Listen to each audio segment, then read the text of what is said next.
Morning, everyone. See, some of you have already started to say hello in the chat room. So if you haven't done that already, I want to invite you to do that. Just go find chat somewhere in your laptop or your computer or your iPhone and say hello and where you're from. And I'll take a look and you can do that as well. See Toronto and some from Moscow and Brazil, Sao Paulo, Iowa, Ciao from Italy, a few from England, Massachusetts. We just take a minute just to kind of notice where everybody's coming in from. So welcome all. So we're all set. So we'll do about a 15, 20-minute meditation. And while the meditation is going on, Keith will be arranging the breakout rooms. As with the meditations we've been doing via Zoom, and also when I do them in person in my in-person graduate meetings, the first part will be guided, and the second will be unguided, so that you have some time and space just to be with yourself. So just making yourself comfortable.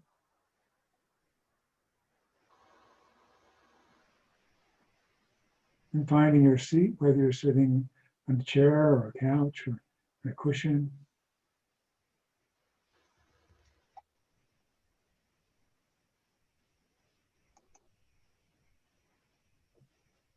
And letting yourself feel yourself be here physically.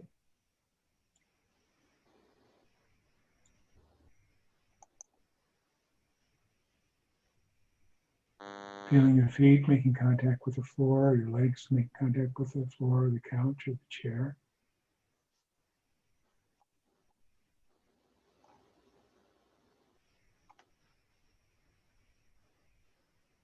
Just allowing physical sensations to come to you.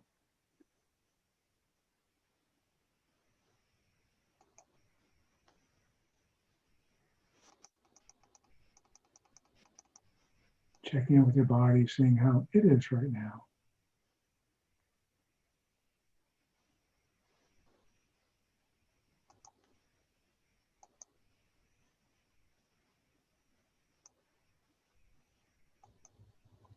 Notice how your hands are positioned on your lap or clasped together.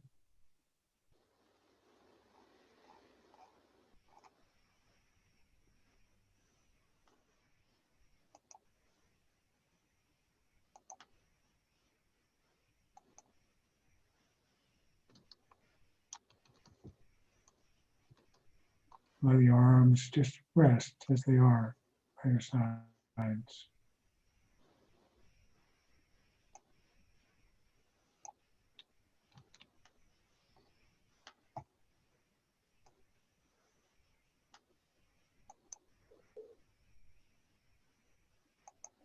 When you're ready, finding breath wherever you find it.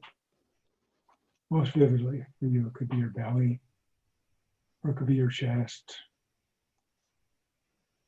It could be your nostrils or your throat. It's wherever you feel the movement of your breath.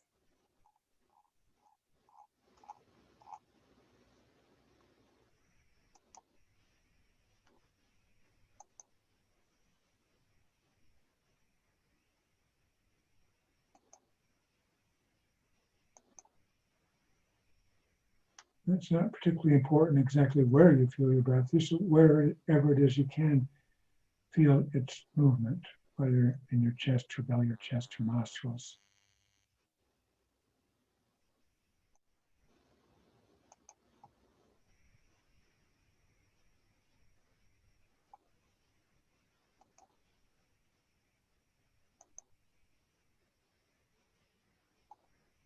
And seeing if you can just let your breath be. You don't need to control it in any way.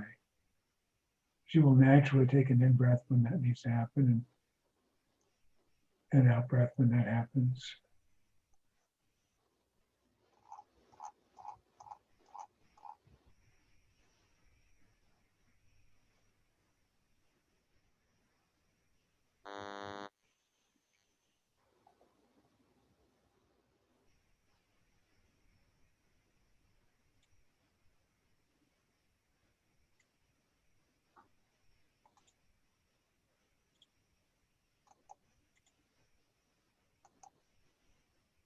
Instead of controlling it, you're just following it.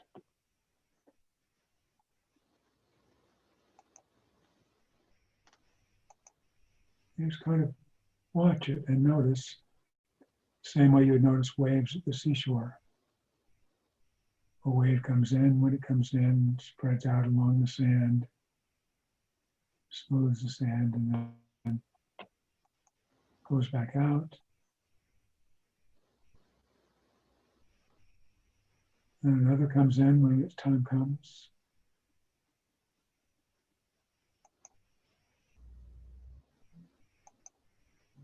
Just like watching waves, you're not trying to make them go faster or slower or be any different than they are, just the same way as you are with your breath right now.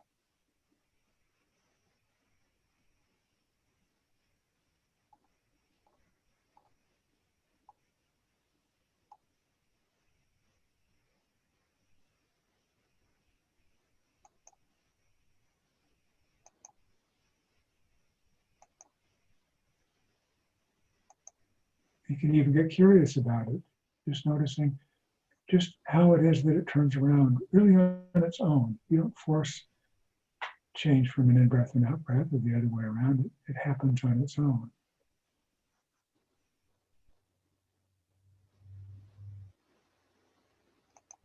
There's actually a pause at the end, or an in-breath turns out or out turns to in.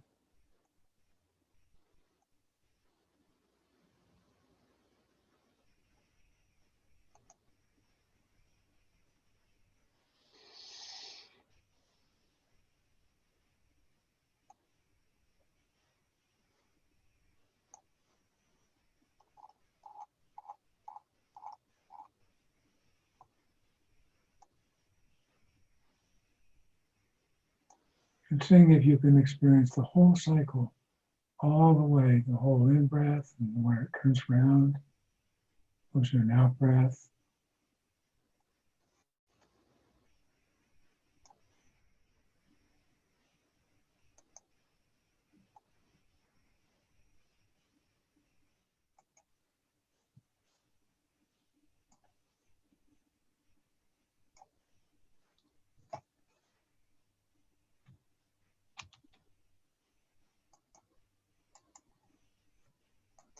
And if you find yourself in a memory or and some sort of analytical thought or thinking about the past or future, we don't try to make that not happen, but just bring your awareness firmly but gently back to breathing. It's all part of the meditation.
And anything that comes along to disturb your awareness of breath, including my voice, just bring your awareness gently but firmly back to breath, remembering it's all part of the meditation, even a past memory or a thought or a worry, and letting that be. It's part of the meditation too, and coming gently but firmly back to breathing.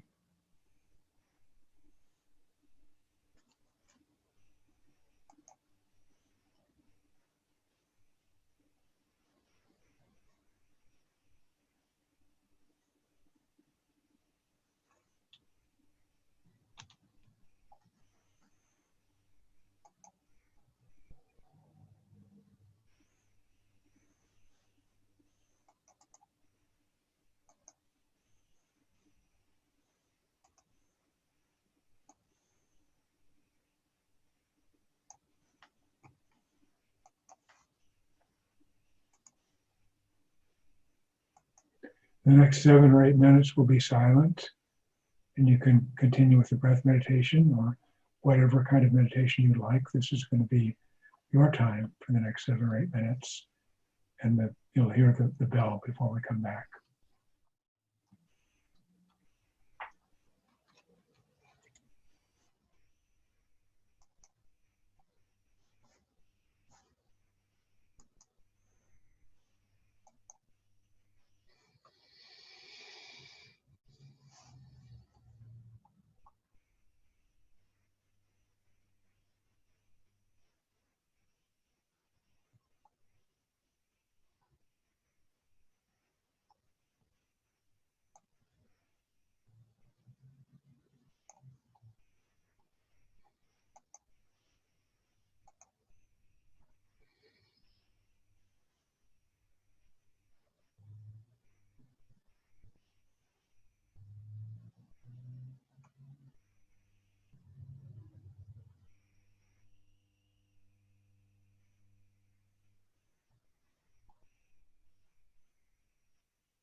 Welcome back, everybody. I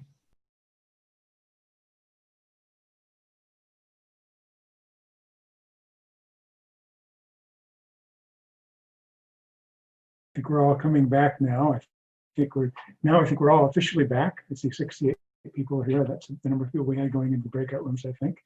So welcome back.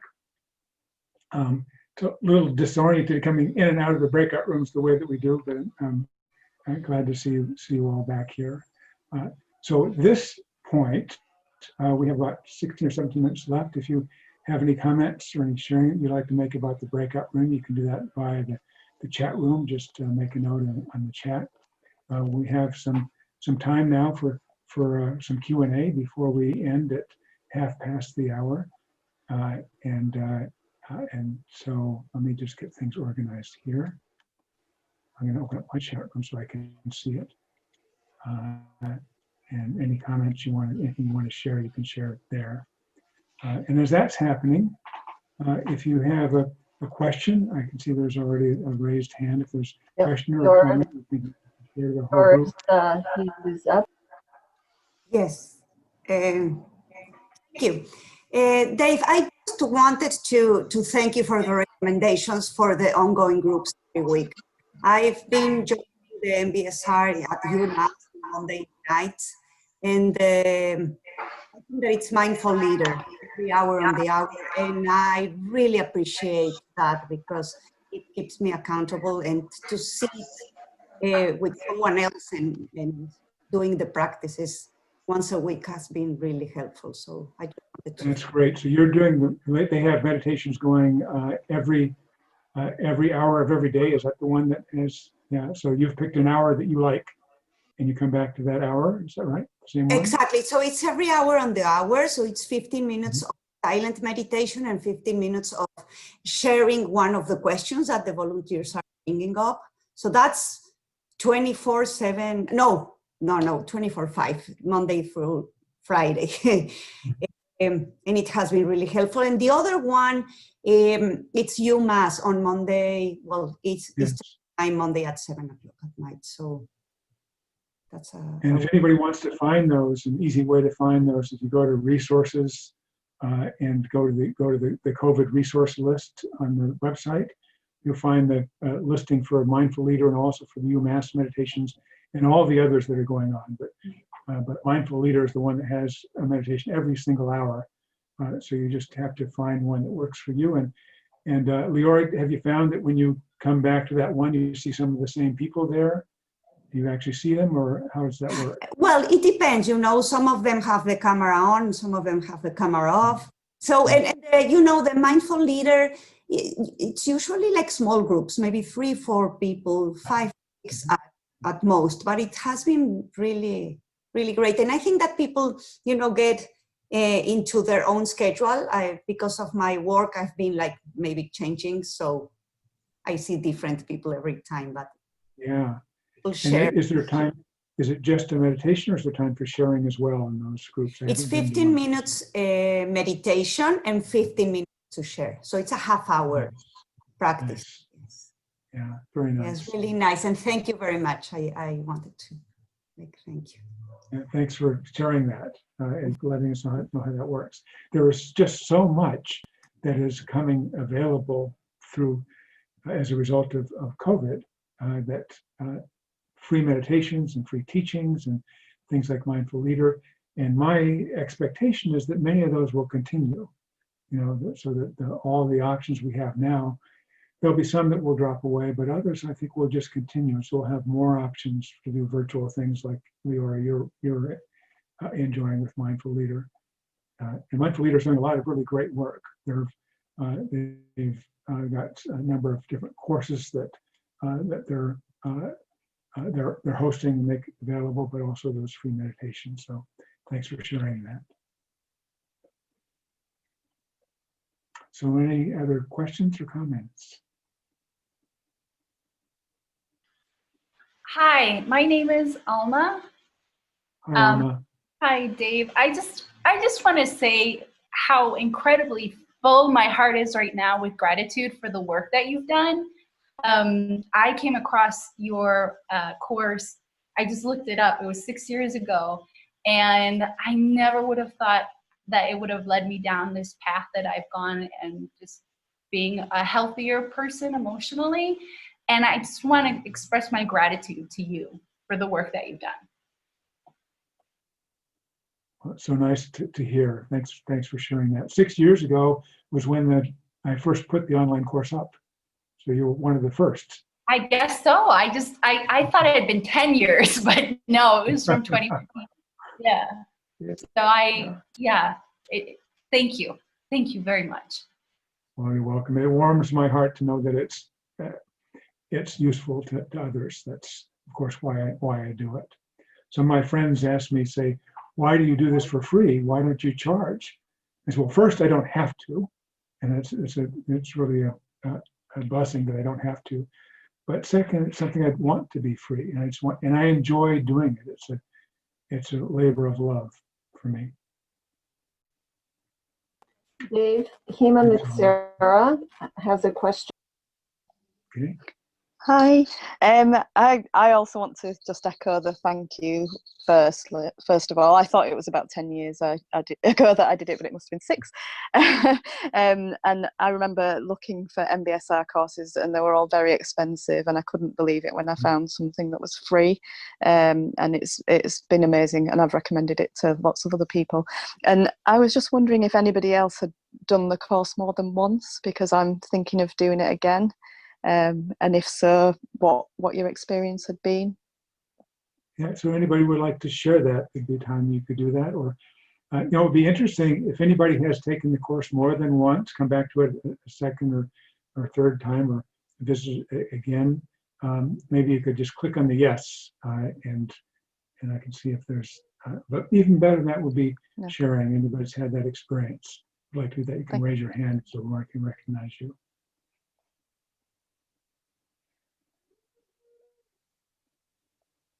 So Cynthia's raised her hand. Yes, I did it twice, and I just found it so reinforcing. And you just meet the most amazing people through the mindfulness classes and through these graduate meetings. It was a good decision. And the second time I brought my mom and went through it with her, and that was really a good thing. Yeah, Cynthia did it here in person, and then with her, when we brought her mom, that was really special to meet your mom that way. Yeah. Thank you. Highski's got his hand raised. Highski's got his hand up. Yeah.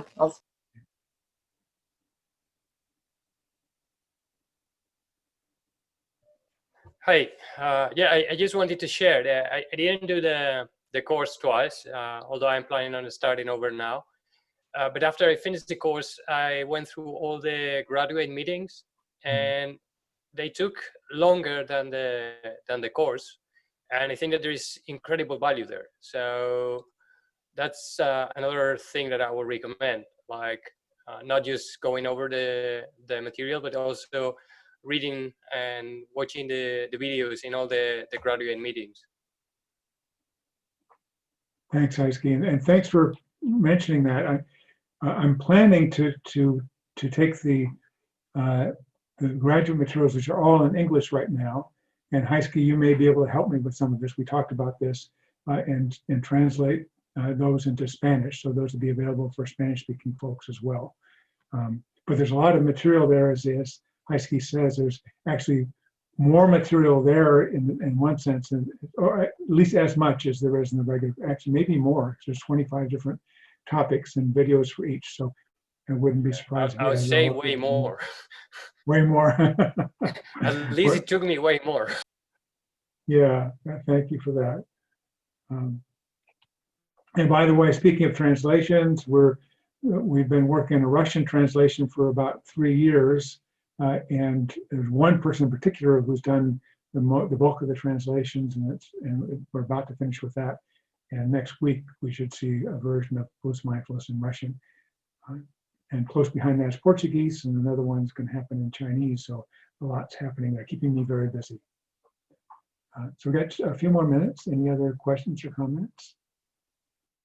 Peter, Dave, Hi, Leon. could you send me the Russian version when you have it?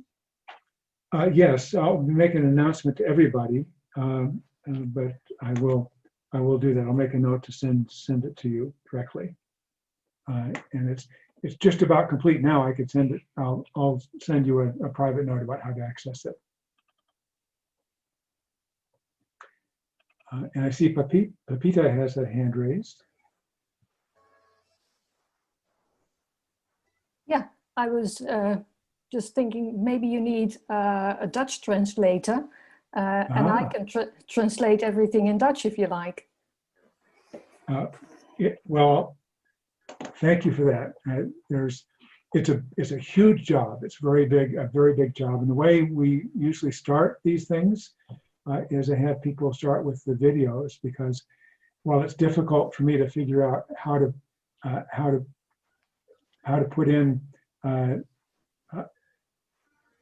article here or a page, a web page there in another language, it's very easy to put in translations for some of the videos for the subtitles.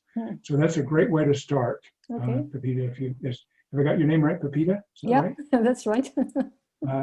So I would write me by email, and if you'd like to help, what I'd have you start with is with a video and translate the subtitles, and then I can put that up as soon as that's done. Put that up immediately. Everybody automatically has access to that in Dutch. Yeah. So for the videos, and you need my email. What is it you need from me? My email. Just send me a note by email. Okay, that's good. And yeah, remind me I will. that we're going to do some of the translations.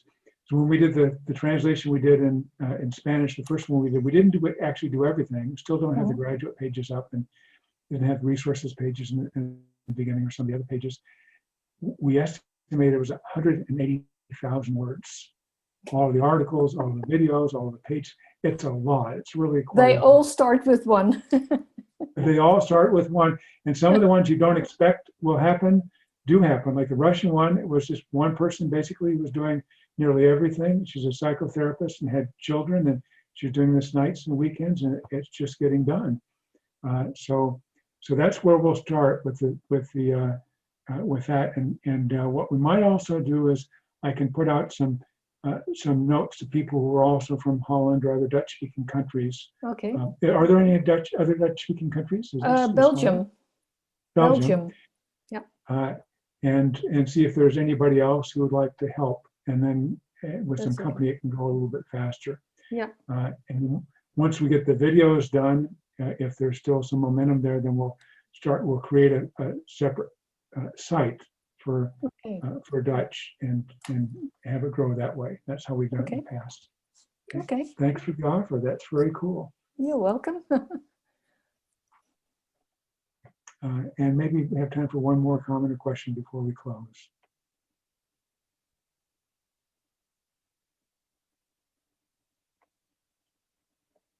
And if not, what I suggest you do is open up your view to gallery view if you haven't done that already.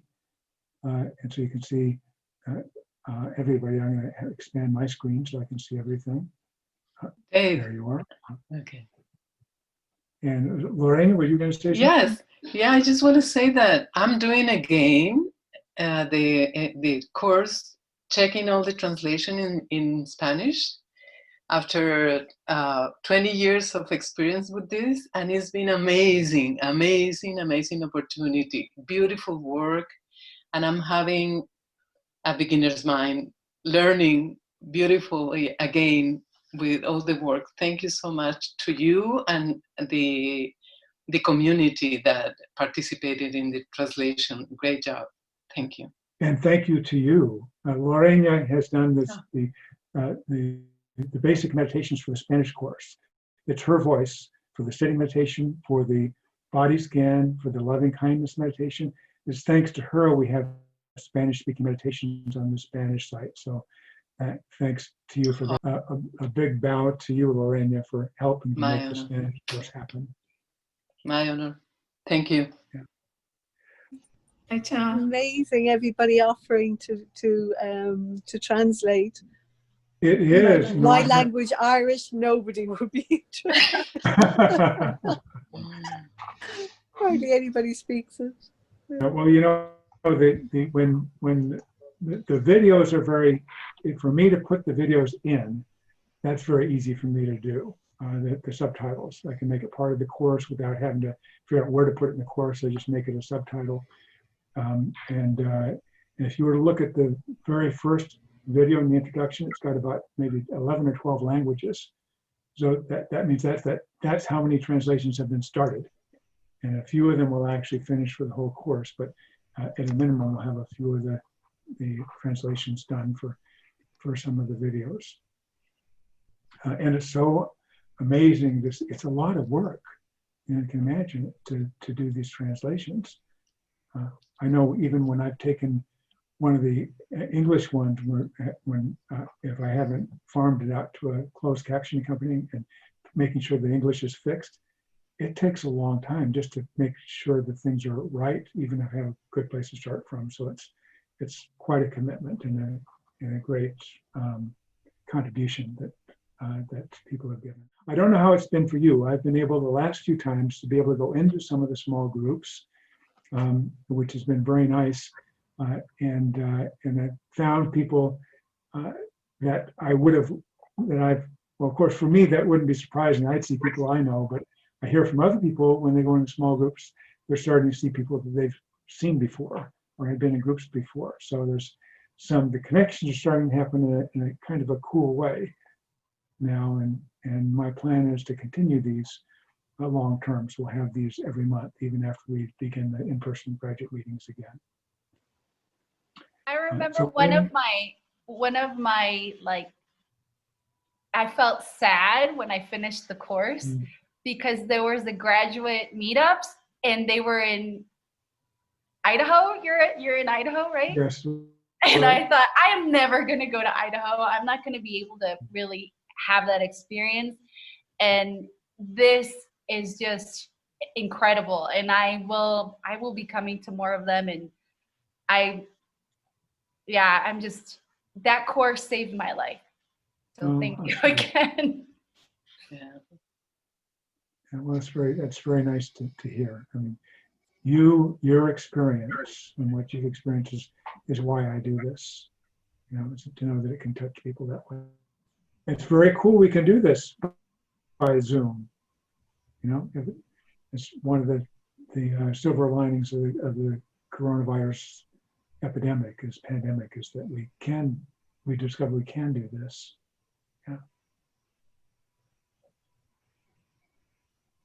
Yeah, Diane, you can unmute yourself. Hi, Dave. Hi, guys. I just want to say thank you, Dave. You're an inspiration to me. And thank you very much for your kind words. I'm becoming more kind to myself as the day goes by. By the way, when we had the breakout session earlier, Lydia, I was with Elisa as well, and Jane mentioned about retreats. So I was just wondering what's that like to have like a mindfulness retreat? A retreat, yes. Well, nobody's having physical mindfulness retreats anymore that I know of. Actually, I think there are maybe a few. It's not something many people are doing. So in the Philippines, I mean, those of you who don't know, Diane's from the Philippines. And it's like like 2:30 in the morning now. What time is it now? 2:30 in the morning. 2:30 in the morning. Yeah. And so I don't know how many in-person retreats there are going on in the Philippines, but the retreat experience is a different experience. It's one that I really can't. I got something of an echo. Do you hear the echo also? Yeah. Yeah. I'm not quite sure how to get rid of it here. I've got another computer on. I'm making sure that's on. You could mute all. Oh, let me try that and see if that. So you'll be able to unmute yourself when the time comes. This is better. So thank you, Keith. So a retreat is a wonderful experience. It's a different experience than going through the online course, even in-person course. I tell people that not necessary to do a retreat to get the benefit of mindfulness or MBSR, but it can create an added dimension to the learning and the training. So if you have the opportunity, I would really recommend trying it. And there are online retreats as well that are difficult to do, because trying to do a retreat while you're sitting in your own house, there's so many other things that are distracting. It's hard to stay with it. But I know people who have done that successfully. But if you have the opportunity and there's a way for you to do it, I would suggest giving that a try. There's lots of different options. There are MBSR types of retreats, and there are many Vipassana, which is a more rigorous retreat. It's a little challenging. It's a 10-day retreat and a lot of meditation during the day. But there's some value in that. It's very concentration oriented. But something else happens in a retreat that doesn't happen so much in a regular 8-week class, where my experience in having done a number of multi-day retreats, some as long as 7 or longer days, is there's a point at which, for me, every single time, without exception, there's a point at which during the retreat where I have the thought, this is not working. I don't want to be here anymore. I'm ready to go home. I want to quit. And I never have left a retreat in the middle, but there was one that was so bad that I felt so bad. I had a plan. So tomorrow morning, I'm going to get in there before anybody gets in the meditation room. I'm going to take my cushions and I'm going to pack up. I'm going to leave before anybody knows I'm gone. But before morning hit, something shifted. And I found that not only did I not want to leave, that there's a special kind of, Tara Brach calls it refuge, a refuge that I found in myself, that not only was it not necessary for me to leave, I didn't want to leave. And without a retreat kind of experience, you don't have the experience of knowing that you can get to the place where you desperately want to be out of something, and without any external circumstances changing at all, because in a retreat experience, nothing changes. The same basic kinds of meals, same times for meditations, same times getting up, no alterations in schedules for the most part, except for maybe a Dharma talk in the afternoon. And while nothing is happening, there's so much going on inside, and reach a fever point where you say, I gotta leave, I gotta leave, I gotta leave. And in another circumstance, you would have done something to fix that. You would have left, changed the environment, go visit a friend, and then you would feel better and you say, that's what did it. It was my changing things that did it. In a retreat, you don't have that choice if you stay in. You're there. And when you discover that the situation is not changed at all, and you go from, I got to get out, I got to get out, I got to get out, I don't like this isn't working, and then to, oh, it's okay to be here. I'm actually peaceful now. I don't know what was going on before, but it's actually all right to be here. And to know that nothing external has changed, nothing. And yet your experience can change. And it wasn't because you went and changed it. Because the paradox is you change something and things get better. You think it's a change that made things feel better. There may be some correlation to that. But it's possible for your inner experience to change without any of the externals changing. And that's maybe the most powerful benefit of a retreat that I know of. And the place you come to is a place of really being okay. And it doesn't last for the whole rest of the retreat. It doesn't even last for a long period of time. But there's are periods where you don't want to be any other place. It's not because the retreat's just a great location or the food's so great or the company is good. It's just because you are able to be right there, right then. And that's a valuable experience, and one I don't experience quite the same way except the retreat experience.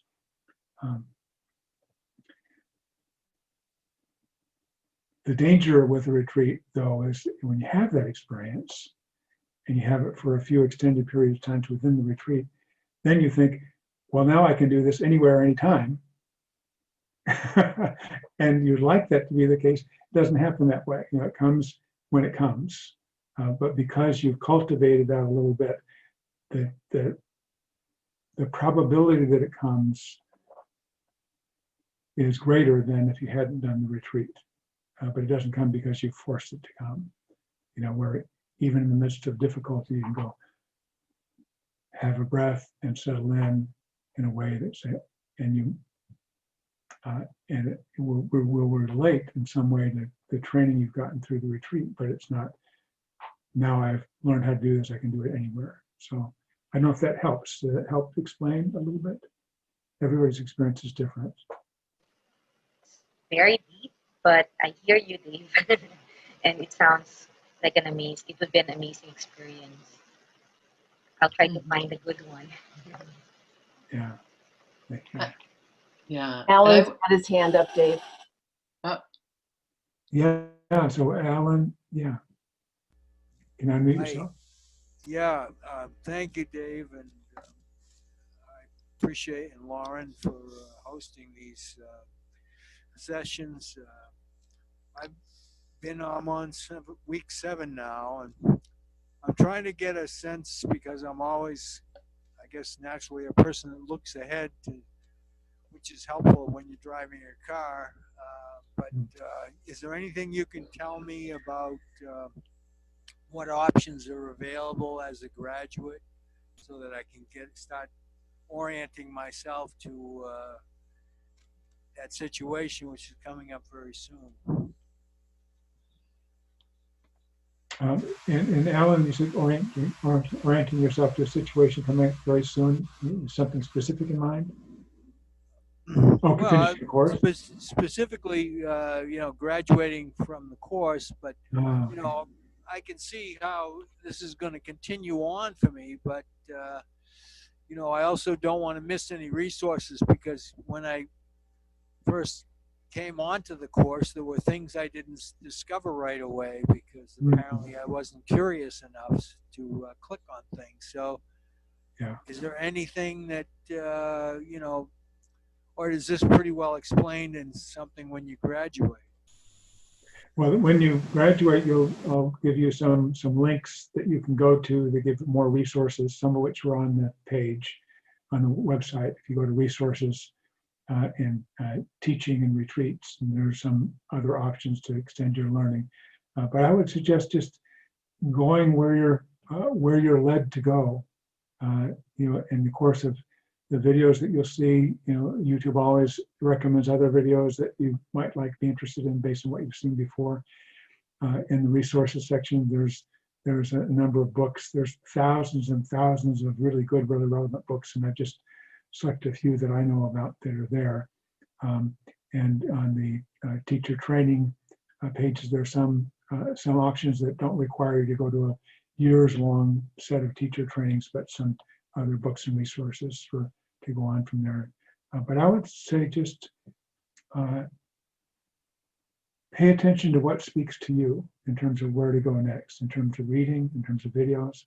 And as Heisky mentioned, the graduates section on the website has lots of readings and lots of other videos. And as he said, there's actually more there than there's in the course itself. And just look to see what speaks to you, if that makes any sense.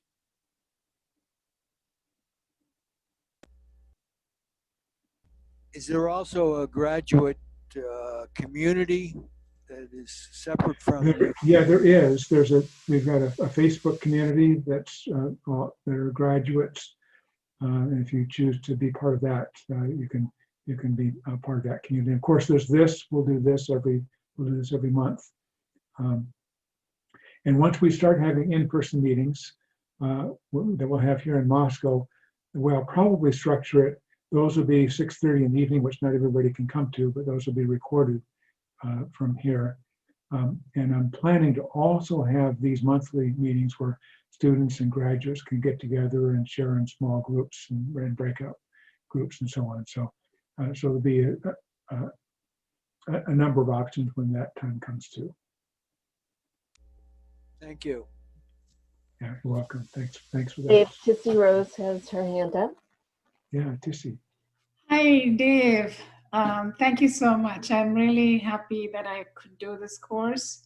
The first time I did it, I found out about this course while I was attending the 13-week mitigation retreat by John Kabat-Zinn. Many people mentioned it. A person from England suggested this, and I joined. And the first 8 weeks, I was focusing on just getting the practices done. So I was just scribbling them.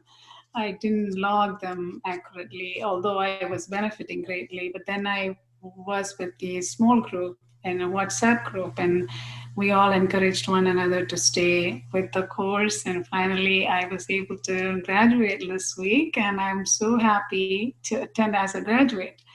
And at a very critical time in my life, it was so necessary, and it brought out so much when I was able to understand the link between my behavior and my behavior of my ancestors, and how I can put an end to it now by being mindful about it. That is something that is so precious. I think it's almost bringing sanity to when you are highly confused, completely confused about who's right. And also this offered me a platform to question the faith that I grew up with, and all the things, all the other groups, they have all these different ideas that they were trying to force upon you. And then now I have this tool that I can stand here and question those without losing my ground. And that is what I value the most about this mindfulness practice. It's still a long way. I mean, I think it's a lifelong practice. And of course, there's a lot of guilt involved in it. You know, when you are questioning your ancestors, what's been passed on to you, there's a lot of guilt and fear that you don't want. And I felt there's actually physical pain in the brain, I mean, and also in the legs. It's like wanting to run away and not wanting to do it or face it, because it's so ingrained in our system. And so all of this, oh my gosh, what an enriching experience this is. And thank you so much. From the bottom of my heart, my entire family will be better for this because I took this course. Yeah, thank you. Thanks. And it's funny how that, funny is not the right word, but difficult things can come up, you know, during the process of learning this kind of meditation. And that sense you have of wanting to run away, that's a physical, real sense. And when I was in practice and I would work with people who had some trauma in their lives, that's how it would come up. They actually physically have the sensation of wanting to run if they could sense into that. And that's their body wanting to get out of the bad situation. And it takes some safety and some time to discover that you don't have to run anymore. You know, and there's some places where you do have to protect yourself. You do have to be careful. So you don't want to lose all sense of ability to discriminate about what's safe and what's not safe. But there are safe places and there are safe ways to be. And I'm happy that you found some of that in the course. So it's just 1:30. Now's the time for us to say the goodbyes. I will hang around afterwards if someone wants to stay around. Any other questions that you didn't want to ask to the whole group. If you were part of the Q&A just now or shared something and you don't want it to be recorded, I've been recording everything in a private recording I'm going to have here. And if you don't want it to be made public for recording, other people are going to see, let me know, and I would edit that out. But if I don't hear from you by email or otherwise, I'll assume that it's okay for me to do the Q&A. The breakout groups I don't have I won't have in the recording at all, but the Q&A will be there unless you tell me you'd rather not have that there. So as we say goodbye, what I'm going to do is you can unmute yourself. And as you say goodbye, you can just wave and say goodbye, and we'll have kind of a cacophony of voices as people say goodbye. And after a few minutes, when things die down, if there are a few people left, I'd be happy to stay around and chat a little bit. Bye, everybody. Bye-bye. Gracias. Hi, Thank everyone. you. Bye. It was Thank lovely you. meeting you. Bye. Goodbye. Bye. Good to see lots of Bye. faces Be that safe. are Bye. familiar. Bye. Yeah, Good to bye. see you. Thank you, Be Keith. safe, Thank you, guys. Dave. Thank you, Lorena. Bye. Lorena, Thank thank you you. so much, Thank you. Dave. Oh, thank you. Wow. Gracias. so much. See you.